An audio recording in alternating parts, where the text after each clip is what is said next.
Hello there, and welcome TNA fam to another episode of the Impact Zone podcast. We are back here to talk more TNA wrestling shenanigans. And well, I kind of want to talk about the difference between the toxic fan base and the passionate fan base. I think there's a lot of passionate fans, and I think even some toxic fans are fairly passionate. And I think you can find toxically passionate fans in every sort of company and whatnot. Like you obviously see it with the AEW and WWE sort of thing going on, where there's a lot of toxicity between the two sides. I think that there's certainly a lot of toxicity.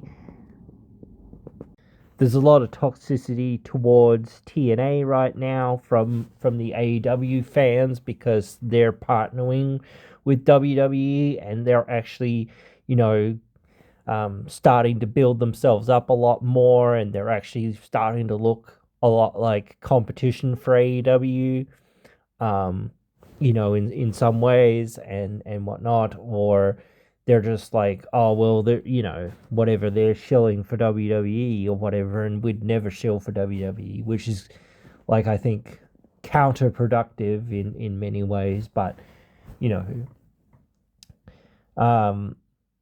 some people would say, well, that if you're working with them, you're admitting you're not, like, competition. Like, dude, of course you are. Like, of course you have to admit you're not competition for WWE. No one really is competition for WWE.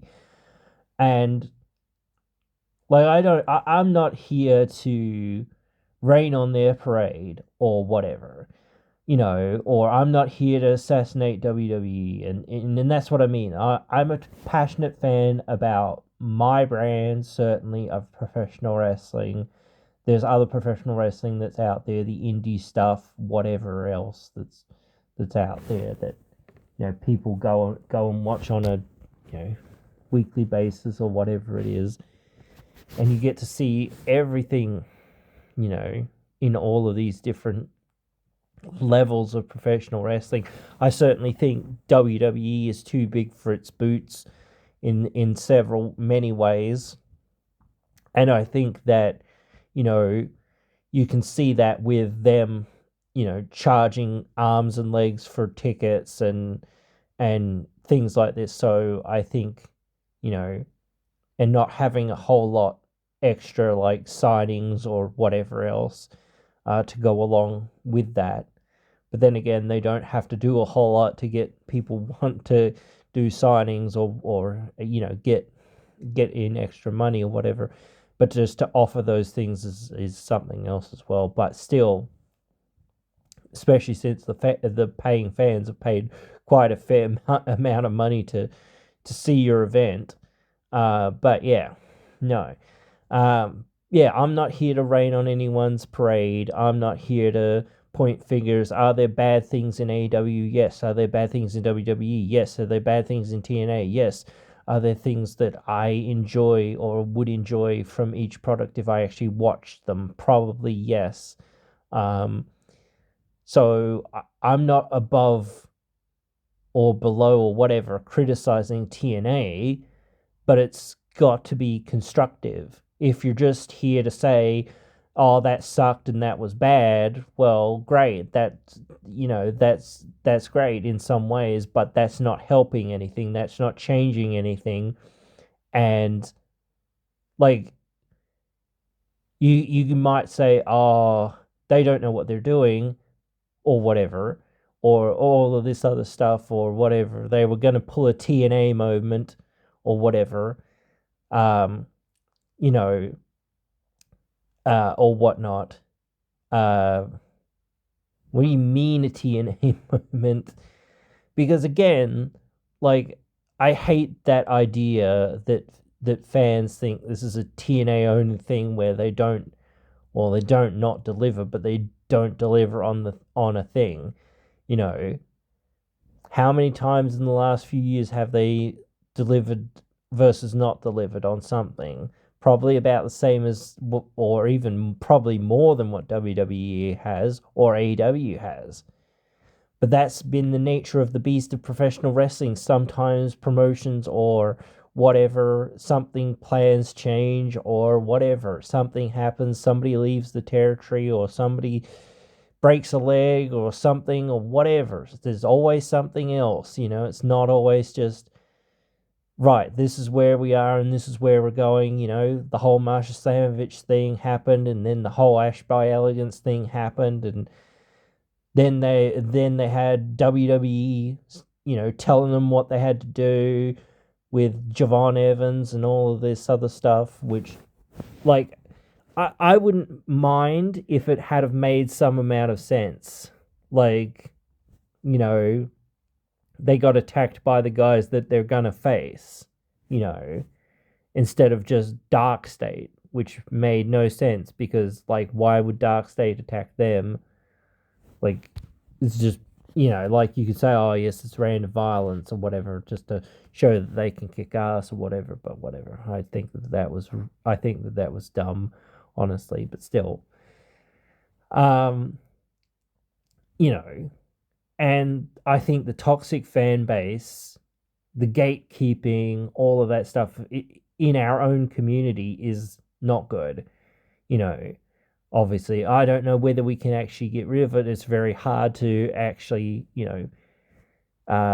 mitigate any of that kind of stuff because, you always have those people, and it's tough because it's like, well, sometimes you need those guys kind of thing to be, because they, like, some of them are very passionate and go out of their way to, defend the company and to promote the company and things like that. So it's like, well, at other times they're doing a good job because they, are actually defending the company and, from the people that are there to be like, dickheads and whatnot. But, you can't be going out there and, verbally blasting people. If I ever, or whatever, or verbally blasting the companies. Like, if I ever say, I mention AEW, or I mention WWE, or I mention something that they did that I thought that was dumb, or whatever else, and I'm usually putting it in comparison to something in TNA, or trying to, having had somebody say, oh, TNA did this stupid thing, or whatever, and then I start to try to go through the 1,000,001 things that either AEW or WWE has done that was stupid as well, or especially with, like, the guys from Cultaholic who had, if you remember back in the day that they had their own wrestling promotion. I say, oh yeah, and how's that wrestling promotion that you guys had that you ran into the ground in under a year? Seems like you guys don't really know what you're talking about. Yeah. I love the whole put up or shut up kind of approach with a lot of wrestling as well. Like, that's some stuff that, AEW and TNA kind of have in their kind of, similarities. One person put up or shut up and said, no, I need to pull my finger out and say, okay, what am I going to do? Because, I need to work and a bunch of other people need to work, and I've got the money, or I've got to try to find investors to get the money or to get whatever, this ball rolling. We need to, and the best, like, it was just off the Attitude Era. It was just off, the end of WCW. It was, when TNA came around. So a lot of wrestling companies, or more successful wrestling companies, come around when it's, that time period of WWE is, unopposed effectively. There isn't a huge competitor in the market, like there was. Uh, and, we're going to try to fill that gap. Can't completely fill that gap, but we'll try our best to fill that gap, because there are still, and even like some wrestling fans never tune back into wrestling, but, there are still those fans that, go, oh, well, if there was something for me, what would it be? Maybe I'll tune back in. But a lot of people don't want to tune back into WWE because they were diehard WCW or what have you, or NWA or old school Southern wrestling fans. So that was what they, and that's why again I think it's also a very American thing that a lot of, the old territories, a lot of the older wrestling fans, you were kind of more like even in statehood, like when you're voting and things like that. I think a lot of them sort of think more about their state or their city or what have you, than nationally. I think they're much more concerned, with their own teams like football, basketball, what have you, than nationally or internationally. I think they're much more interested in that sort of thing because it's like, oh yeah, this is our team, what have you. If I can't remember the name of all of them, but Mid South, you might be saying, oh yes, that encompasses 3 or 4 states, whatever it is. I don't know. I can't remember exactly, but you still might be saying, well, here in North Carolina or South Carolina, I'd count the Carolinas probably together, but here in the Carolinas, you might be thinking of a handful of guys or gals or whatever that, and you probably have to go more south than that for more, WCW sort of, or NWA old school fans or what have you. But you still might get that, that area where it's like, oh yeah, you're getting people that have a blended, like they were either WCW or they were, WWE.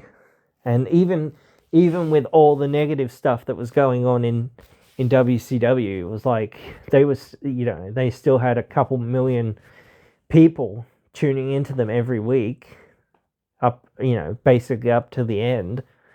But yeah, so, and like they like poetically or whatever went down with the sinking ship, so to speak, because that was what they were accustomed to, that product, for, I don't know, even longer than what the product was really existed for. But now there was this new thing that, was coming along, this WCW, which was an extension of what they'd been watching, what sort of been watching or been experiencing for years before that, and whatnot. So again, you've got to think about those fans, their stance or their appreciation or what they're looking for in wrestling. And the modern wrestling is a lot different from yesteryear, so to speak. And I think, you've got to define yourself in a niche, really. So, because WWE is the very much entertainment, sort of entity of wrestling. Like, I think NXT has become, especially now, you can tell now that they're much more about the entertainment value sort of stuff. Like, they still have great wrestlers and great performers, but it's more about the storytelling and the wrestling as a promo per se than it is like to be, whatever, the Iron Man or the pure technical, level of the game. Not that there's none of that, but it's like it's the probably least, it's more about spots, moments, and I don't know, like crowd reactions and trying to get crowd reactions and things like that. I don't think that they're ever going to be looking for getting 5-star matches. They're looking for emotional or whatever investment. So, and that's fine. Like, you can be like on that level. I think TNA is more toward that way than what AEW is. I think, like, if you were to consider the pure middle ground, I think that they're a little bit more towards WWE's side of, they're more about characters and moments and storytelling than they are about trying to be the most puerile wrestling than whatever, than pure wrestling or pure wrestling entertainment. I think Ring of Honor is the most wrestling that you can get, that is entertaining wrestling.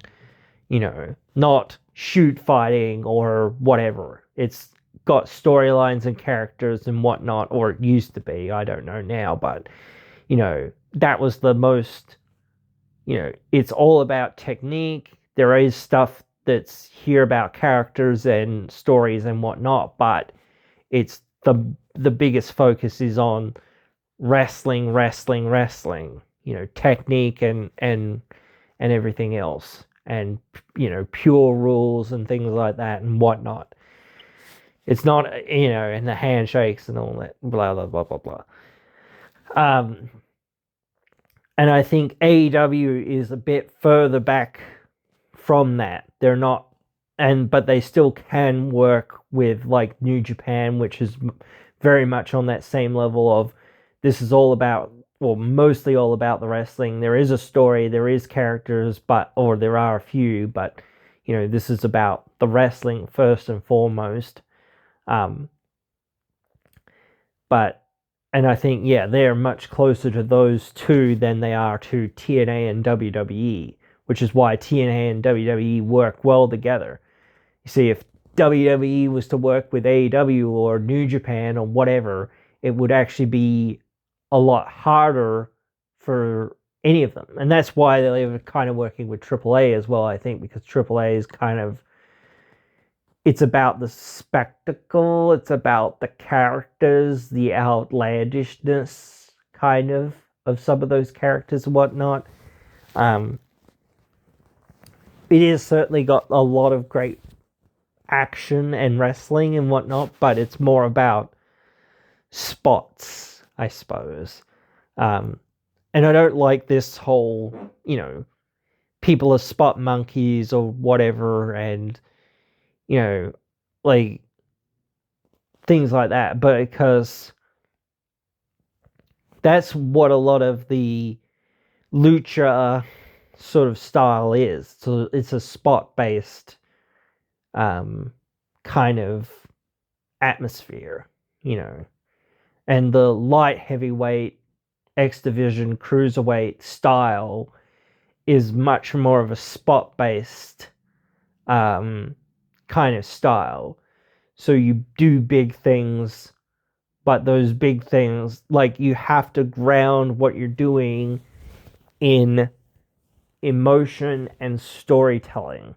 Like, I'll go back to, this thing with Leon Slater and whatnot, and Javon. If you didn't catch it, like I said before, the story was there that Javon seemed to be like the one mainly dominating the match, mainly getting the most offense, and Leon just barely being able to hang on, and maybe counter things here, and maybe get the ball rolling there just a little bit, but always getting the worst of it sort of thing, and Javon just being that little bit step ahead, or what have you. That was the story of their match, and a lot of moments and a lot of spots and a lot of storytelling in that match was about the fact that this guy from WWE, they're trying to put him over effectively, because they're trying to make him look good, which doesn't really help Leon, but hey, it helps Javon, and that's what WWE wanted. And obviously, again, this is me reading into the context of the match, and reading into the context of them saying, hey, well, we're gonna push our guys out there to go and attack them, or whatever else it is. That wasn't just done because it was something dumb or whatever else it was, or wasn't thought out. It was like, well, we don't want our guy to lose, or two of our guys to lose, or whatever else it is, and we want to protect our guy, but we don't want, and we kind of want to set, maybe they had this thing in their sleeve saying, oh, well, we want them tagged together, and we want them to do more tagging together and whatnot, and all of that stuff. So I don't know, but sure, that was their plan. I don't know, but yeah, that's why they had that DQ, was because they were like, oh, you guys are going to make him lose at the end, and you had Kalani and Trick, the other two NXT confirmed people at that show, and Trick was losing, obviously. So, but that had been built up for like 6 months or whatever it was, and it was the right time to kind of move on and to kind of do something else or whatever. And now you start to look at where that's going to go next, but you start to look at Kalani probably was the right call. Like I said, it's probably like, oh, it's kind of 50-50 booking here, kind of thing, where it's like, we won one, you won one, and this was the third one where it was like, oh, you're going to get one up on us. Well, you're going to get one up on us, but we're kind of have our guys go out there to do something so we can set something up for later or whatever, because we don't want our guys to look bad, or to have lost on your show too much or whatever. So I don't know. Yeah. And then you're gonna have them lose on your show. Wait, what? And maybe it was like some leftovers from Showdown too, because that was like pretty even. That was like 50-50 booking as well, where it was like NXT 1-2, TNA 1-2, like, so, but the Hardys actually won the tag titles and things like that.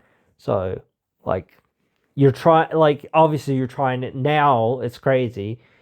You're trying to keep things 50-50, where it's like, before it was like Jordan Grace comes in, wins one random match against some nobody, basically. Although she'd beaten a whole bunch of NXT people before that, but whatever. That was her first time being over there on that product. And then she won one random match. Then she lost the title match against Roxanne, and then really wasn't seen again until she basically left TNA to go to WWE. So they weren't so 50-50 then. And then, like, although you could say, oh yes, you got 3 or 4 whatever wins before that, whatever. But yeah, no, I do think you have to give them like credit now for like being more engaged and being more like, okay, well, like, pull their finger out. Okay, what can we do with you guys? Like, who can we bring over, and what can we do with them? You know, and like I think some of the stuff that's been going on, and we've talked about it here and there, is like with Joe Hendricks. Like, well, what's his status? What's going on there? And I kind of almost, like I said, I think you might. I don't know if his contract is up or if it isn't up, or maybe they have, you know, a request of WWE. Can we just like make sure we round him out a little bit more for us? I don't know. I don't know what you're gonna do there. So yeah, but I think it will be determined upon, him getting that match with Cena. I think potentially, and like if you're gonna push him onto, having that match with Cena, it's like, well, might as well put him on the main roster.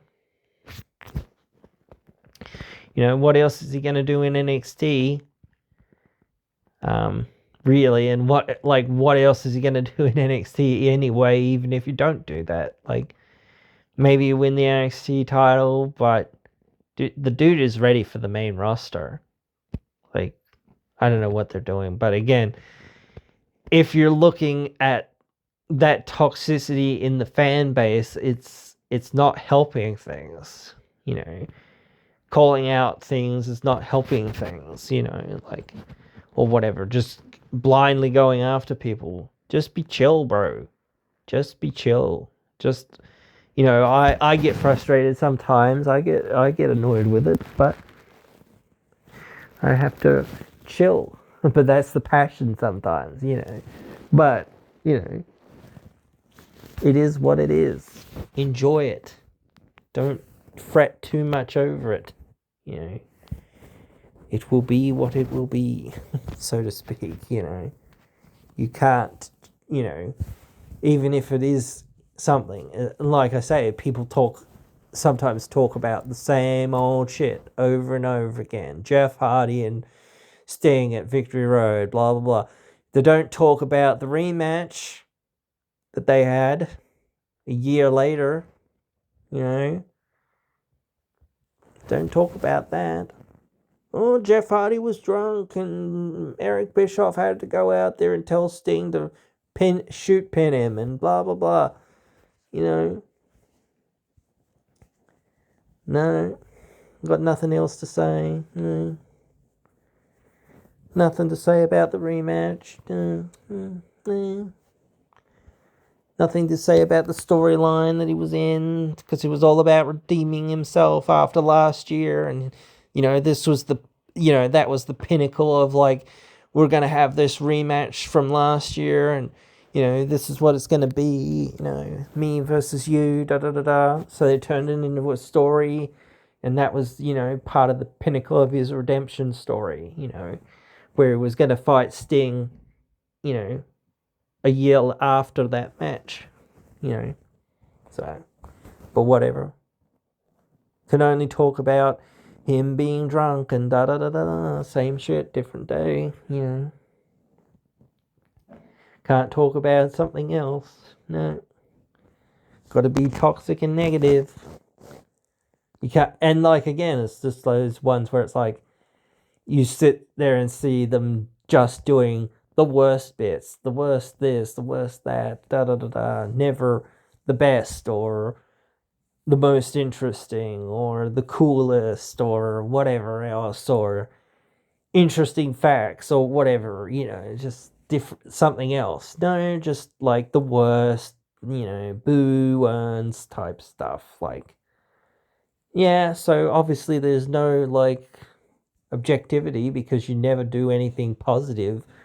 So why would I listen when you've got nothing positive to say? You've only got negative things to say. It's like, dude, freaking look at some of the freaking positives. There's been good times and bad times in any promotion. Doesn't matter which one you talk about. So, yeah, guys, anyway, I get you guys know this, but it's important to go through this stuff sometimes and interesting to go through it. And I've also diverged off into talking about a little bit of other stuff, but it is the main point of if you're looking through some of these things and some of the events going on, that where that stuff comes from and why, So, but anyway, guys, hope you have enjoyed this one. Hope you join me again in another one.